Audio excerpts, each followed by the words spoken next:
Subterfuge Domination Mode, Episode 3.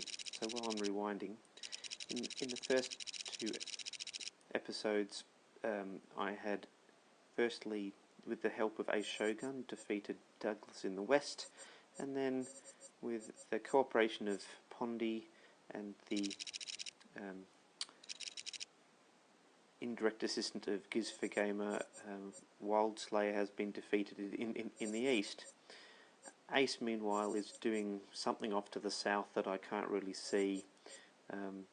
There's some sort of conflict involving Dr. Jest and Kiteser that I'm not really aware of. Kiteser and Espadero had been fighting each other quietly and keeping out of trouble, and then I think they eventually called ceasefire. I had been chatting to Ace about who to attack next. My suggestion at the time was that once Espadero and Kiteser had fought themselves to a standstill, we could then attack the winner while they were relatively exhausted from the effort of defeating the other one, in the sense that their drillers would be relatively depleted from the actual effort of taking over that their defeated enemies' bases. So you'd need to attack them before they had a chance to tool up again. However, this is a similar situation that I'm seeing in the north, because I've been building up quite a large set of subs. Here's one with 64 and a navigator, and here's another one with 118. With the benefit of my engineer, I'm healing when I win, and there were a few factories that were sitting in Arcanus and Cebu and Ran, building up a lot of drillers that didn't have anything else to do because I was friendly with everybody else on my borders. So the next step was to use this smuggler to shuttle troops from my industrial heartland over here and start a massive war along a long front with Giz for Gamer, because his production capacity was only those 5 factories, and one of them was about to get overrun there at Soren. So I had led him into a little bit of a false sense of security by discussing politely how we would divide up Blue's empire, and then I immediately reneged on this agreement by going after him. I do, however, make good on my arrangement with Pondy, that Pondy can finally capture Soren. He only had 2 factories before that, so he could definitely use another one. So the first round of my attack has been a success, attacking across the whole front. I've taken Gotengo and Neptune, and although Giz the Gamer in yellow has quite substantial forces, he has decided to, in general, run away and fight another day rather than trying to play a war of attrition with me. So now that I can see into his heartland, he has all sorts of useful specialists. He has assassins, so I don't want to put my my smugglers anywhere near him. He has saboteurs, which is going to make it somewhat more difficult to take those core bases. He has a lieutenant that he's almost certainly going to promote to a general to give those specialists a bit more bite. He has a very large force up in Tangaroa that's going to take me a while to dislodge, and he has the makings of a Navy pirate, so I really don't want anything valuable anywhere near him. Nevertheless, this battle goes on for a while, and I've installed a tycoon of my own at Gotengo, and have sent a massive sub, at which point he runs away. And suddenly everybody is shooting sentries.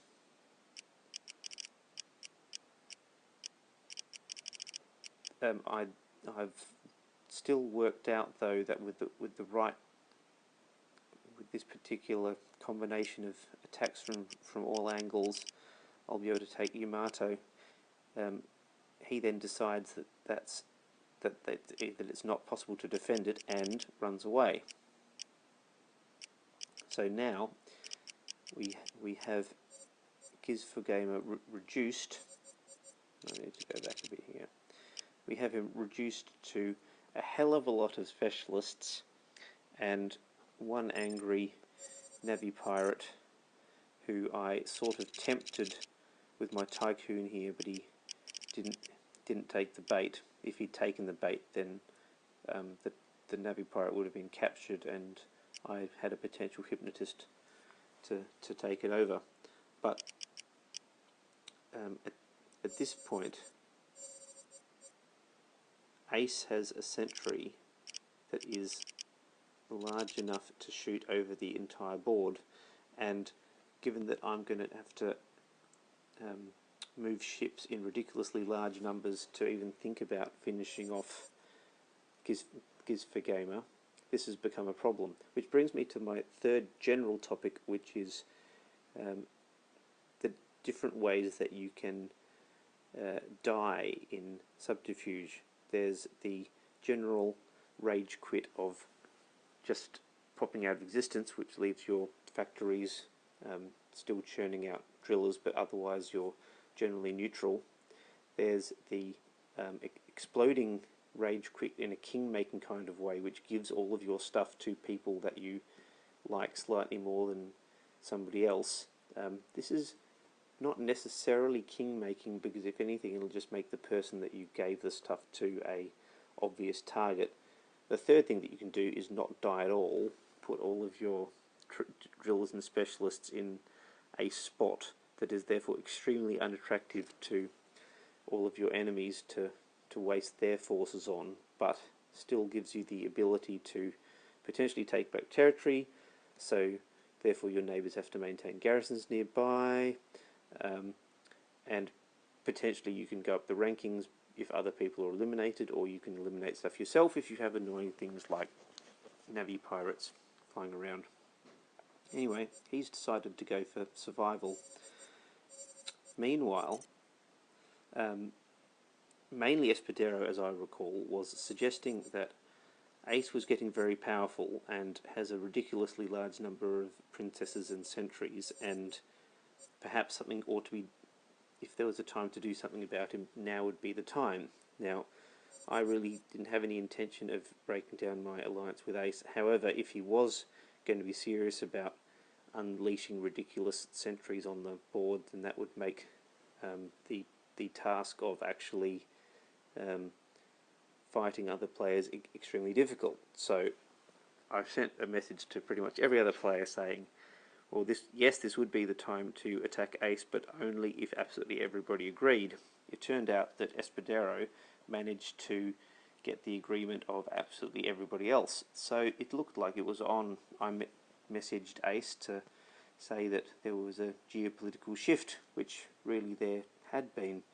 I mean, in order to take out a strong player, everybody else has to agree, and if that does become the case, then it seems silly to try and fight it, because you'll be on the receiving end as well. So, I mean, obviously it might have been me if it was the other way, and that's the danger in being identified as the strongest player. So it's nothing personal, but it shows that when there are still 8 players left in the game, 6 of them are going to be larger than 2, and 7 of them are definitely going to be larger than 1. So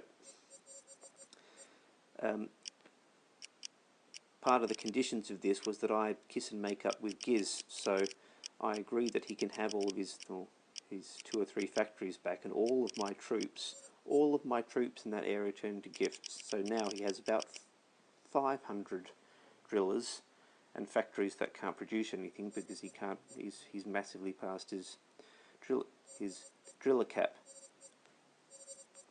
And the massive stab versus Ace is on, and although he counterattacks, it turns out that my production is actually faster than his now. because I've ended up with 2 tycoons and he only has 1. And at this point, he does a exploding king-making death and sends all of his stuff to pretty much everybody. The other factor that's made life interesting is this sub here of Pondi's. There's nothing like a Navi Martyr just to make people uncomfortable. So that was intended to go after Ace's sentries and princesses and stuff. It's also a particularly good move by Pondi to have that, because it's seriously discouraged anybody from attacking him. He's got all these undefended bases that I have no intention of attacking, because I don't want to make an enemy of somebody with a weaponized sub like that.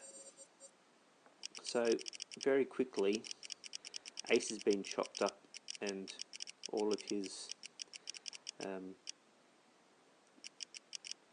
bases have been divvied up, and his resources have gone to other people. So that, with the topic of alliances and when to leave them. I mean, I had given Ace stuff, and I'd probably given him too much stuff to help him create this massive monster princess sentry, which is fine when you're just trying to hang around long enough to make 200 Neptunium. But if you have erstwhile allies, and those erstwhile allies are trying to move large subs around the board, it's not a particularly good idea. So that was the end of episode 4. Ace has been deleted, and then there were, well, 5. Oh, I should say it at this point that Keitsa had also somehow, and Dr. Jest had fallen, and I'm not quite sure how that happened, because the fog of war is still on.